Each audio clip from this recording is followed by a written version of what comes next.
जय भीम। इस video class में जानेंगे हम राष्ट्रपति के बारे में और ये पार्ट दूसरा है। भाग तो 5वां ही है और एक पार्ट कंप्लीट हो चुका है। अगर दोनों पार्ट ही मतलब पूरे आपके आर्टिकल 61 से लेकर 62 तक, 61 से लेकर आपके 52 से लेकर अगर 62 तक आर्टिकल एक ही वीडियो में डाले जाते तो आपको संभव है कि 1.5 घंटे की वीडियो बनती, क्योंकि अगर किसी चीज़ को जब तक समझोगे नहीं तो तब तक समझ में नहीं आ जाता है। और हमारा काम है जब तक तोड़ेंगे नहीं तब तक छोड़ेंगे नहीं।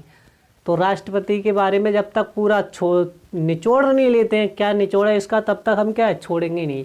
हम भी क्या है पॉलिटी के माजी है, हम भी क्या है पॉलिटी के माजी हैं। तो जब तक प्रत्येक चीज़ को विस्तार से नहीं बताएंगे आपके लिए तब तक क्या है छोड़ेंगे नहीं इसके लिए। इसीलिए वीडियो लंबी हो जाती, नहीं तो आपको क्या है 30 मिनट में 25 मिनट में सारे आर्टिकल ख़त्म। आपके 25 मिनट में क्या 10 मिनट में आर्टिकल लोग ख़त्म कर देते हैं। अरे उसमें बताते क्या है कि कार्यकाल के बारे में बताया गया है, क्या बताया, कुछ नहीं, बस बता दिया, बस छुट्टी। तो जब तक प्रत्येक चीज़ को विस्तार से नहीं समझोगे तब तक आपके क्या दिमाग में नहीं फंसेगा। जैसे रात को पढ़ो सुबह को सफा है, तो क्या ये भी क्या है पॉलिटी जब तक क्या है, जब तक आप इसको सही से नहीं पढ़ोगे तब तक क्या ये सुबह को सफा मिलती है। ये बात आप समझ चुके हैं। तो एक ट्रिक है, आर्टिकल कंप्लीट हो चुके हैं आपके 58 कंप्लीट हो चुका है, 59 कंप्लीट हो चुका है, कुछ जो 4-5 आर्टिकल रह गए थे इसीलिए। और इसकी कुछ आपकी राष्ट्रपति की शक्तियों के बारे में, जैसे राष्ट्रपति क्षमा दे देता है किसी की, राष्ट्रपति शक्ति माप, वो राष्ट्रपति क्या होता है सर्वोच्च वो सेनापति होता है, क्या होता है तीनों सेनाओं का क्या होता है सेनापति होता है। और वह किस किस की नियुक्ति करता है तो इसके बारे में विस्तार से जानेंगे। फिर ये क्या है पकानी कोका दियोदशम, ये आर्टिकल की पूरी ट्रक है राष्ट्रपति की। ये समझ गए, सब समझ गए। आर्टिकल 56 किसकी बात करता है, शपथ कार्यकाल की बात करता है। कार्यकाल का कब से कब तक रहेगा भैया, जब तक वो जिस दिन शपथ लेगा उस दिन से लेकर 5 साल तक क्या रहेगा, वह राष्ट्रपति बना रहेगा। इसके बीच क्या होता है, अगर इसके बीच में मृत्यु हो जाती है या आपके क्या अगर अपना त्याग पत्र दे दे, किसको देगा, उपराष्ट्रपति को देगा, तो इसमें क्या होगा आपकी 6 महीने के अंदर क्या दोबारा चुनाव कराना पड़ेगा। ये आपकी किस में दिया है, आर्टिकल 62 में दिया गया है। फिर आपका क्या आर्टिकल 57 क्या कहता है, दोबारा निर्वाचन 6 महीने के अंदर क्या होगा, दोबारा निर्वाचन हो सकता है। जैसे अगर कोई त्यागपत्र दे दे, राष्ट्रपति की मृत्यु हो जाए या अवैध निर्वाचन हो सके तो क्या होगा, दोबारा निर्वाचन होगा। और दूसरी बात क्या है, दोबारा राष्ट्रपति क्या जो हमारे राष्ट्रपति जी है वो दोबारा चुनाव लड़ सकते हैं और क्या है दोबारा क्या कर सकते हैं, जीत सकते हैं। क्या होती है अनलिमिट होती है हमारे यहाँ जो भारत के राष्ट्रपति होते हैं, चाहे 2 बार हो जाए 3 बार हो जाए, इन पर क्या है प्रतिबंध नहीं है। जैसे अमेरिका के जो राष्ट्रपति है, अगर 2 बार से ज़्यादा राष्ट्रपति बनते हैं तो वहाँ पर बैन है, 2 बार से ज़्यादा राष्ट्रपति नहीं बन सकते हैं। हमारे यहाँ कोई अनलिमिटेड छूट है। आपके अंदर क्या वो होनी चाहिए, आप कैसा प्रभाव है, आपका कैसा स्वभाव है, आपकी यहाँ प्रस्ताव पास है, आप ये करने योग्य। जो हमारे एक राष्ट्रपति जी थे जो क्या बने थे, 2 बार भारत के राष्ट्रपति बने थे। कौन थे, डॉक्टर राजेंद्र प्रसाद क्या थे, डॉक्टर राजेंद्र प्रसाद थे। और वे संविधान सभा के क्या थे, अध्यक्ष भी थे। और ये 2 बार राष्ट्रपति बने थे, 1952 में और 1959 में। कौन बने थे, 1952 में और 1962 में, 1959 में और 1962 में, 1952 में और 1957 में, माफ़ी चाहता हूँ मैं। कब बने थे, 1952 में और 1957 में बने थे। फिर आपकी शपथ की बात करता है अनुच्छेद आर्टिकल आपका 60 किसकी बात करता है, शपथ की बात करता है। तो शपथ कौन दिलाता है, जो उच्चतम न्यायालय का क्या होता है मुख्य न्यायाधीश होता है, वह राष्ट्रपति को शपथ दिलाता है। अगर वह भी मौजूद नहीं है, छुट्टी मनाने गया है अपनी बीवी बच्चों के साथ, या हॉलीडे मनाने गया है, या उसकी तबीयत खराब है, या कहीं शादी में गया है, या साली के घर गए हैं, या कहीं पर अपनी मौज मस्ती कर रहे हैं या छुट्टी मना रहे हैं, तो उनके बाद अगर मुख्य न्यायाधीश नहीं है तो कौन शपथ दिलाएगा, तो आपके जो उच्चतम न्यायालय के जो वरिष्ठ नागरिक होते हैं वो राष्ट्रपति को क्या शपथ दिलाते हैं। महाभियोग क्या होता है, ये 2 आपके लोकसभा राज्यसभा में से एक महाभियोग प्रस्ताव पास किया जाता है। और वह कितने, तो ये 2/3 बहुमत से क्या होता है, बहुमत आपके प्रस्ताव पास किया जाता है। और इसमें 2/3 जो लोकसभा होते हैं या आपके राज्यसभा सदस्य होते हैं उनके हस्ताक्षर होनी चाहिए। और 16 दिन पहले क्या हो जाता है, राष्ट्रपति को नोटिस दिया जाता है और फिर आपके ये जो लोग आपके जो नोटिस आता है, जो फिर आपके आर्टिकल 61 में किसकी बात की गई? महाभियोग। महाभियोग क्या होता है? राष्ट्रपति के ऊपर लगाया जाता है और इसी के द्वारा क्या उसको हटा दिया जाता है। क्या होता है राष्ट्रीय महाभियोग? तो इसमें क्या होता है, आपके जो है लोकसभा हो या राज्यसभा सदन हो, इसमें दो में से कोई एक प्रस्ताव पास करता है, 2/3 बहुमत से क्या करता है? प्रस्ताव पास करता है। और इसमें 2/3 की क्या होनी चाहिए? हस्ताक्षर होनी चाहिए। 2/3 सदस्य के क्या होनी चाहिए? हस्ताक्षर होनी चाहिए। फिर और इससे पहले क्या होता है, 14 दिन पूर्व राष्ट्रपति को नोटिस दिया जाता है। और जो आपने लोकसभा या राज्यसभा में से उठता है, मान लो लोकसभा में से उठा, फिर जो उसमें 2/3 बहुमत के साथ क्या जाता है, ये मामला राज्यसभा में जाता है कि हाँ जो राष्ट्रपति पर आरोप लगाए हैं वो ठीक है, उसकी जांच की जाती है। अगर वो आरोप ठीक पाए जाते हैं तो राष्ट्रपति तो क्या करती है, राज्यसभा उसको 2/3 बहुमत से पास कर देती है। और उसी दिन से क्या होता है, आपके राष्ट्रपति क्या अपनी कुर्सी पर से हटना पड़ता है, तो उसी को महाभियोग कहते हैं। तो इतनी बात तो समझ चुके होंगे। अब तो थोड़ी सी बात है, इसमें कोई डरने वाली बात नहीं है। फिर आपकी 62 कित की बात करता है? पद की रिक्तता, जिसमें मान लो राष्ट्रपति क्या हो, राष्ट्रपति की क्या हो जाए? मृत्यु हो जाए। क्या हो जाए? राष्ट्रपति की मृत्यु हो जाए, राष्ट्रपति त्याग पत्र दे दे, तो उसके बदले कौन कौन काम करता है? तो भारत का जो उपराष्ट्रपति होता है वह राष्ट्रपति के पद पर काम करता है। और अगर उपराष्ट्रपति ना हो तो उसके पद पर कौन काम करता है? तो जो हमारे सुप्रीम कोर्ट का मुख्य न्यायाधीश होता है वह कार्य करता है, राष्ट्रपति का काम करता है।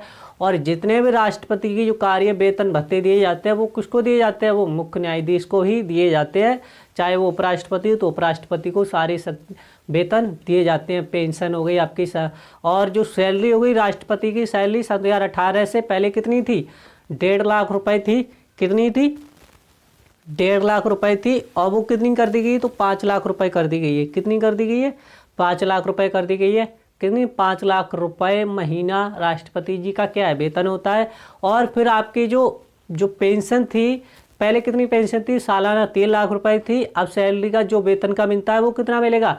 50% मिलेगा। 50% रख लो, 12 पंजे 60, 30 लाख रुपए हो गया। कितना हो गया? राष्ट्रपति कितना हो गया? 12 पंजे 60, 30 लाख रुपए हो गया 50 वेतन का 50%। फिर आपके लिए गाड़ी किराया, मोबाइल सारी सुविधाएं दी जाती हैं। अगर इनके राष्ट्रपति जी की मृत्यु हो जाती है तो उनकी जो पत्नी होती है उनको जो वेतन मिलता है उसका 50% किनको मिलता है? तो उनकी जो पत्नी होती है उनके लिए दिया जाता है वेतन, 50% वेतन दिया जाता है। उनके लिए गाड़ी खर्च, मोबाइल की सारी सुविधाएं दी जाती है। तो इतनी बात तो आप समझ चुके होंगे। फिर आ जाते हैं राष्ट्रपति की शक्तियाँ क्या होती हैं।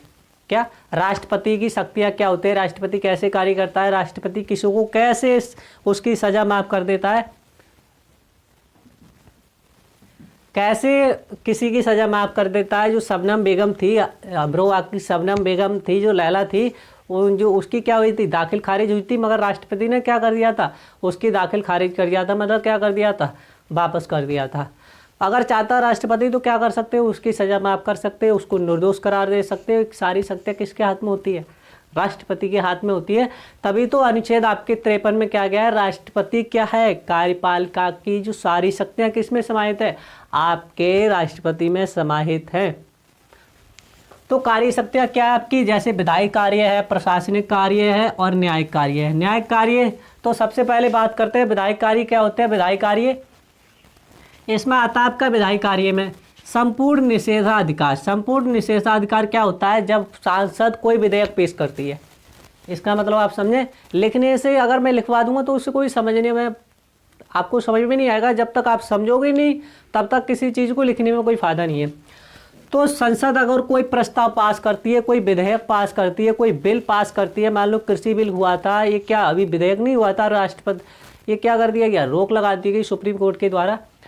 तो संपूर्ण निषेधाधिकार का अर्थ होता है संसद जब कोई विधेयक पास करती है और राष्ट्रपति के पास क्या जाता है? हस्ताक्षर के लिए जाता है। और राष्ट्रपति उस पर हस्ताक्षर ना करे, अगर राष्ट्रपति हस्ताक्षर ना करे तो बिल क्या वो अमेंडमेंट नहीं बन सकता, अधिनियम नहीं बन सकता। क्या हो जाएगा? बिल वो समाप्त हो जाएगा। फिर आपके दूसरा आ जाता है इसमें, हाँ, अगर संसद कोई धन विधेयक पास करती है, संसद कोई अगर धन विधेयक पास करती है तो उसमें राष्ट्रपति लंबित नहीं कर सकता। ऐसे आपसे पूछ सकता है कि निम्न में से बताइए संसद कौन सा विधेयक लंबित नहीं कर सकता, तो आपके धन विधेयक लंबित नहीं कर सकता, उसको तुरंत साइन करने होते हैं, तुरंत साइन करके देगा आपके लिए।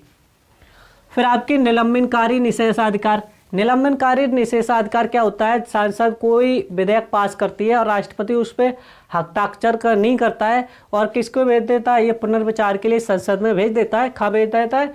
पुनः संसद में भेज देता है और संसद पुनः पास कर देती है तो राष्ट्रपति बाध्य होगा साइन करने के लिए। क्या होगा? राष्ट्रपति बाध्य होगा संसद प्रस्ताव उसको साइन करने के लिए बाध्य होगा और वह क्या बन जाएगा? आपकी कानून बन जाएगा। तीसरा देखते हैं आपकी वीटो पावर क्या होती है। क्या होती है वीटो? और आपका तीसरा क्या है?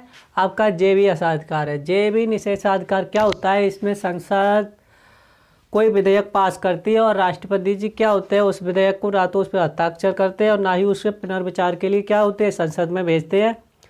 क्या होते हैं? संसद में नहीं भेजते हैं।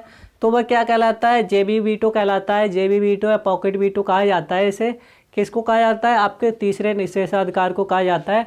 इसमें क्या होता है? संपूर्ण निषेधाधिकार में इसमें संसद कोई विधेयक पास करती है और राष्ट्रपति उस पर साइन नहीं करता है और साइन नहीं करता है तो वो क्या हो जाएगा? कानून पूरी तरीक़ा से रद्द हो जाता है और वह विधेयक की विधेयकता रह जाता है और वह कानून क्या हो जाता है? रद्द रहता है।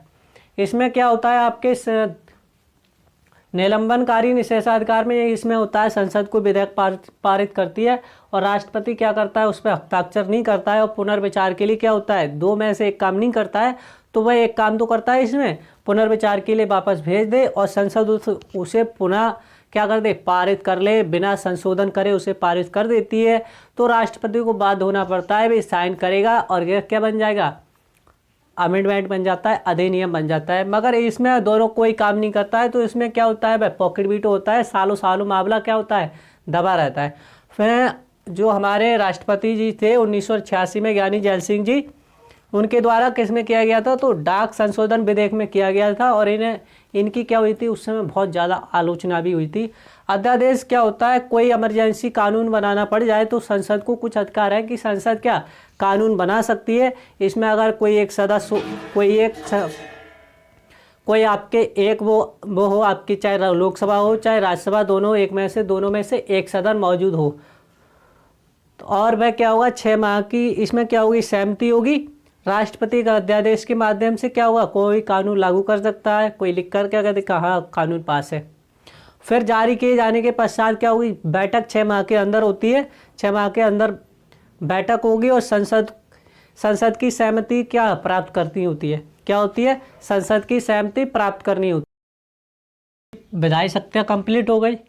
विधायिक कार्य या शक्तियाँ एक ही बात है। फिर आपकी आती है प्रशासनिक शक्तियाँ। प्रशासनिक कार्य क्या होते हैं? राष्ट्रपति अनुच्छेद 356 के तहत क्या कर सकता है? राज्य में क्या कर सकता है? राष्ट्रपति शासन लागू कर सकता है। संघ स्तर पर महत्वपूर्ण नियुक्ति कर सकता है। संघ स्तर पर जैसे आपके राज्यपाल कौन कौन सी? महान्यायवादी की, कैग की, सुप्रीम कोर्ट, हाई कोर्ट के न्यायाधीश की और यूपीएससी के जज की, निर्वाचन आयोग की, वित्त आयोग की और राष्ट्रीय स्तर के अन्य आयोग की क्या कर सकता है? महत्वपूर्ण नियुक्ति करता है। और राजदूत, जो विदेश में राजदूत नियुक्त होते हैं और उच्चायुक्त की नियुक्ति कौन करता है? ये आपके राष्ट्रपति के द्वारा की जाती है। फिर आपके केंद्रीय विश्वविद्यालय की कुलपति की नियुक्ति कौन करता है? तो राष्ट्रपति क्या कर सकता है? केंद्रीय विश्वविद्यालय की नियुक्ति करता है। फिर राज्य के राज्यपाल की नियुक्ति करता है। प्रधानमंत्री और मंत्रिपरिषद की नियुक्ति कौन करता है? तो राष्ट्रपति की सलाह पर कौन करता है? राष्ट्रपति की सलाह पर प्रधानमंत्री करता है, या ऐसे समझ लो कि कौन करता है? आपका राष्ट्रपति करता है। तो ये तो थी आपकी प्रशासनिक शक्तियाँ कौन कौन सी थी? तो supreme court, CAG, high court, supreme court के जज, यूपीएससी के अध्यक्ष, निर्वाचन आयोग, वित्त आयोग, राष्ट्रीय स्तर के अन्य आयोग की भर्तियाँ, राजदूत और उच्चायुक्त और केंद्रीय विश्वविद्यालय के कुलपति, राज्यपाल और प्रधानमंत्री और मंत्रिपरिषद की नियुक्ति कौन करता है? तो आपके राष्ट्रपति करता है। तो ये तो थी आपकी प्रशासनिक कार्य। तभी तो कहा है आर्टिकल आपके 53 में कि कार्य की जो कार्यपालिका की शक्ति किस में समाहित होती है? आपके राष्ट्रपति में समाहित होती है, राष्ट्रपति में निहित है। फिर आपके प्रशासनिक कार्य, तो प्रशासनिक कार्य में क्या है? अनुच्छेद 72 के तहत क्या दिया गया है? क्षमादान का दिया गया है। राष्ट्रपति किसी को भी क्या कर सकता है? दंड, जैसे क्षमा कर सकता है, परिहार कर सकता है, परिहार का मतलब होता है कि उसको, जो मान लो किसी को मौत की सज़ा सुनाई गई, उसको क्या कर दे, उसको सज़ा को किस में परिवर्तित कर दे, उम्र कैद में परिवर्तित कर दे। लघुकरण, आपको सज़ा सुनाई गई, आपकी सज़ा क्या हो जाए, कुछ माफ़ हो जाए, मान लो 6 साल की थी, आपकी 2 साल की हो जाए, तो क्या होता है, लघुकरण होता है। निलंबित क्या होता है, आपकी सज़ा क्या मतलब आपको क्या कर दिया जाए, बरी कर दिया जाए, आपकी सज़ा निलंबित कर दी जाए, तो क्या हो जाता है, बरी हो जाता है। फिर आपको मान लो कि आपने दंड किया तो आपको दंड ही दिया जाए। अगर आपने अपराध किया तो आपको क्या, अपराध की सज़ा दी जाए। फांसी है तो क्या दी जाए, फांसी हो जाएगी। इसमें आपको क्या, सज़ा में परिवर्तन नहीं होगा। इसके तहत क्या दिया गया है, सहकारी शक्ति। सलाहकारी शक्ति क्या होती है, राष्ट्रपति सुप्रीम कोर्ट से सलाह ले सकता है, कोई विधि बनाता है या कोई कानून बनाता है या कोई प्रस्ताव पास करता है, कुछ भी, या कोई सुप्रीम कोर्ट कोई काम ऐसी कोई सलाह मांगता है तो उसे राष्ट्रपति सलाह दे सकता है। मगर ना तो राष्ट्रपति की सलाह सुप्रीम कोर्ट को बात करेगी और ना ही राष्ट्रपति की सलाह सुप्रीम कोर्ट को बात करेगी, ना ही सुप्रीम कोर्ट की सलाह राष्ट्रपति को बात करेगी। तो ये आपके 61 से आपके 51 से लेकर आपके क्या हो गए, 52 से लेकर आपके आर्टिकल 62 तक कितने हो गए, कंप्लीट हो गए। सारे आर्टिकल क्या हो गए, कंप्लीट हो गए आपके 52 से लेकर 62 तक। और इनको एक बार रिवाइज मार लेते हैं। तो साथ में मैं आपको बताऊं कि वीडियो क्या हो गई, पॉज हो जाती है। अब मैं लिखता ही रह गया और वीडियो क्या हो गई, पॉज हो गई।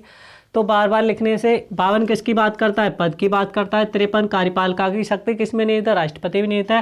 54 निर्वाचन की बात करता है। 55 रोकोटा की बात करता है, जो अनुपातक विधि से कैसे उसकी मतलब चुनाव प्रणाली की बात करता है।